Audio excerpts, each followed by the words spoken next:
Toy ট্রেনে করে দার্জিলিং যাওয়ার ইচ্ছে আমার বহুদিনের। সেই মতো এবারে এনজেপি স্টেশনে পৌঁছে গেলাম। টয় ট্রেন স্টেশনটা মেন স্টেশনের একদম গায়ে। স্টেশনে পৌঁছে দেখলাম স্টেশনটা ভীষণ সুন্দর, চারপাশটা শান্ত, নির্জন আর খুব নিট অ্যান্ড ক্লিন, আর লোকজনও খুব কম।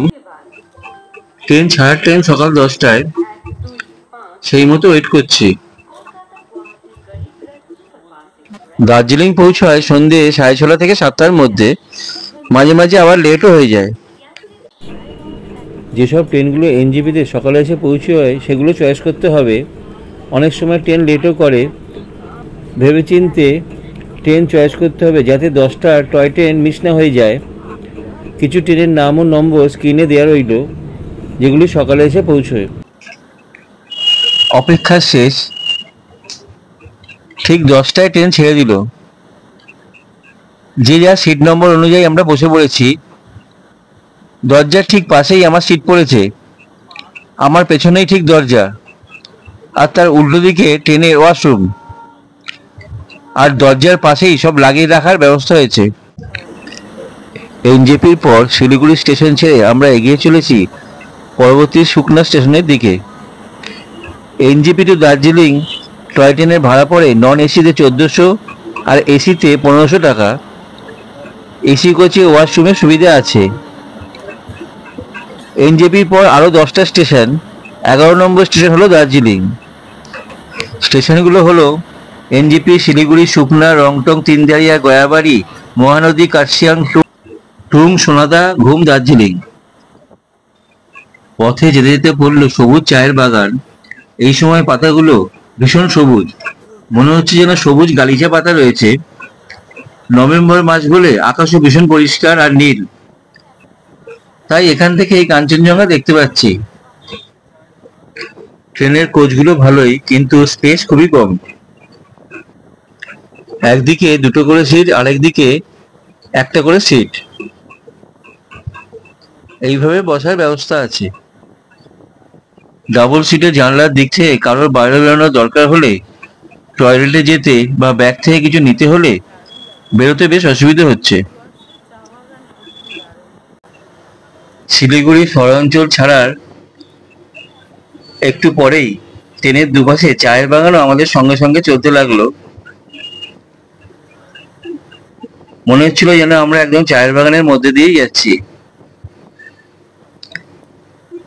আর দূরে পাহাড়ের ওপর থেকে বরফে মোড়া শেষ সূর্য কাঞ্চনজঙ্ঘা উঁকিঝুঁকি দিচ্ছিল।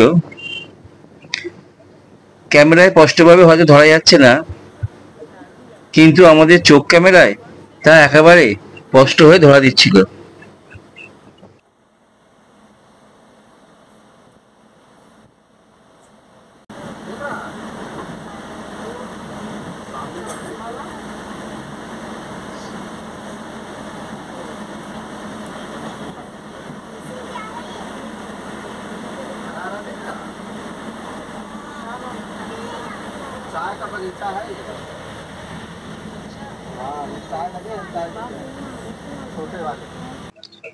এরপর ট্রেন একপাশে শাড়ির জঙ্গল আর একপাশে চায়ের বাগান পেরিয়ে সুকনা স্টেশনে এসে পৌঁছলো।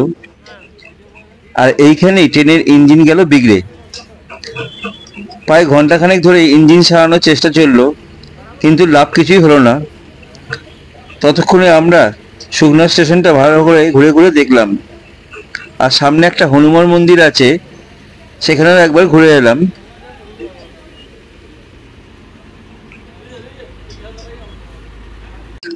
কি আর করা যাবে, আমরা সুকনা স্টেশনের বাইরে বেরিয়ে এলাম। সুকনা স্টেশনের বাইরে থেকে বাঁদিকে 5 মিনিট হাঁটলে একটা মোড় পাওয়া গেল। ওখান থেকে শেয়ার গাড়ি পাওয়া যায়।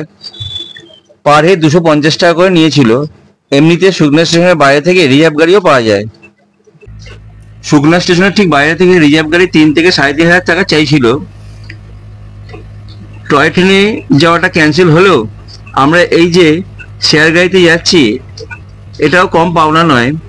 কারণ দার্জিলিং যাওয়ার রাস্তার সবুজ দৃশ্য, দুপাশে গাছগাছালি আর হলুদ গাঁদা ফুলের ছড়াছড়ি আর সামনে এগিয়ে আসা পাহাড় দেখতে দেখতে যাওয়া, এটাও একটা বিশাল পাওনা। পাহাড়ের অনেকটা ওপরে উঠে এসেছি সকাল থেকে, যেহেতু সেরকম কিছু খাওয়া হয়নি তাই বেশ খিদে পেয়ে গেছিল। একটা রেস্টুরেন্ট দেখে ড্রাইভারকে বললাম থামাতে। এখানে চিকেন মোমো 8 পিস 100 টাকা, খেতে ভীষণই ভালো। আর দোকানের চারিদিকের পরিবেশ ভীষণ সুন্দর, বড় বড় কাঁচের জানলা দিয়ে পাহাড় দেখতে দেখতে খাবার খেতে বেশ ভালোই লাগছিল। বিকেল প্রায় 3টে হয়ে গেছে, আমরা মোমো খেয়ে আবার আরম্ভ করলাম দার্জিলিং দিকে যেতে। রাস্তা সুন্দর দৃশ্য দেখতে দেখতে চলেছি।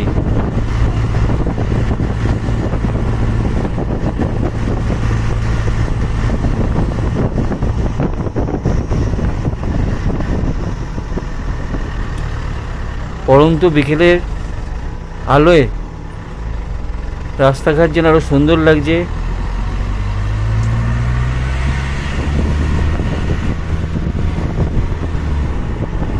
আর সঙ্গে সঙ্গে চলেছে চায়ের বাগান।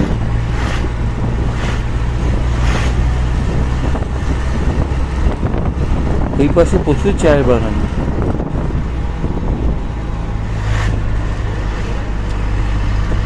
রোহিণীর এই রাস্তাটা খুবই সুন্দর।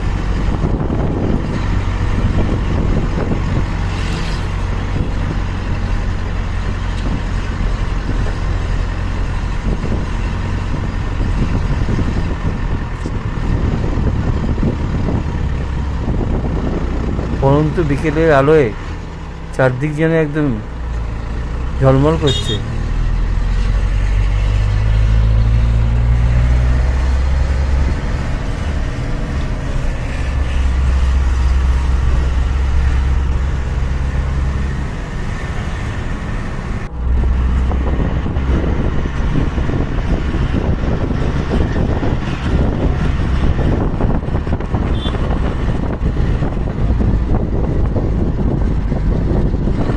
যে কোনো জায়গায় পৌঁছানোর আগে রাস্তা যদি এরকম সুন্দর হয় তাহলে যাওয়ার আনন্দ যেন বহুগুণ বেড়ে যায়।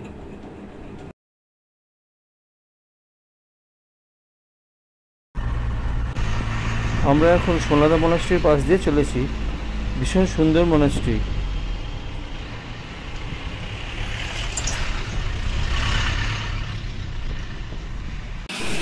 আমরা প্রায় দার্জিলিংয়ের কাছাকাছি পৌঁছে গেছি।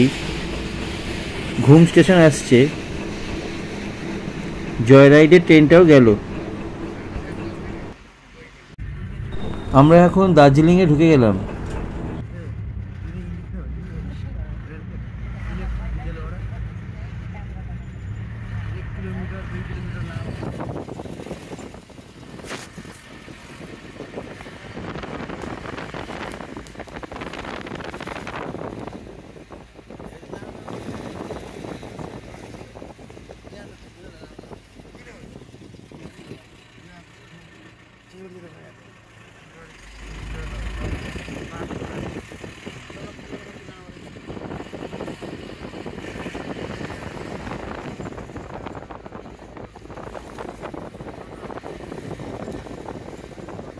সামনে ওই যে দার্জিলিংয়ের বিখ্যাত ডালি মনাস্ট্রি দেখা যাচ্ছে।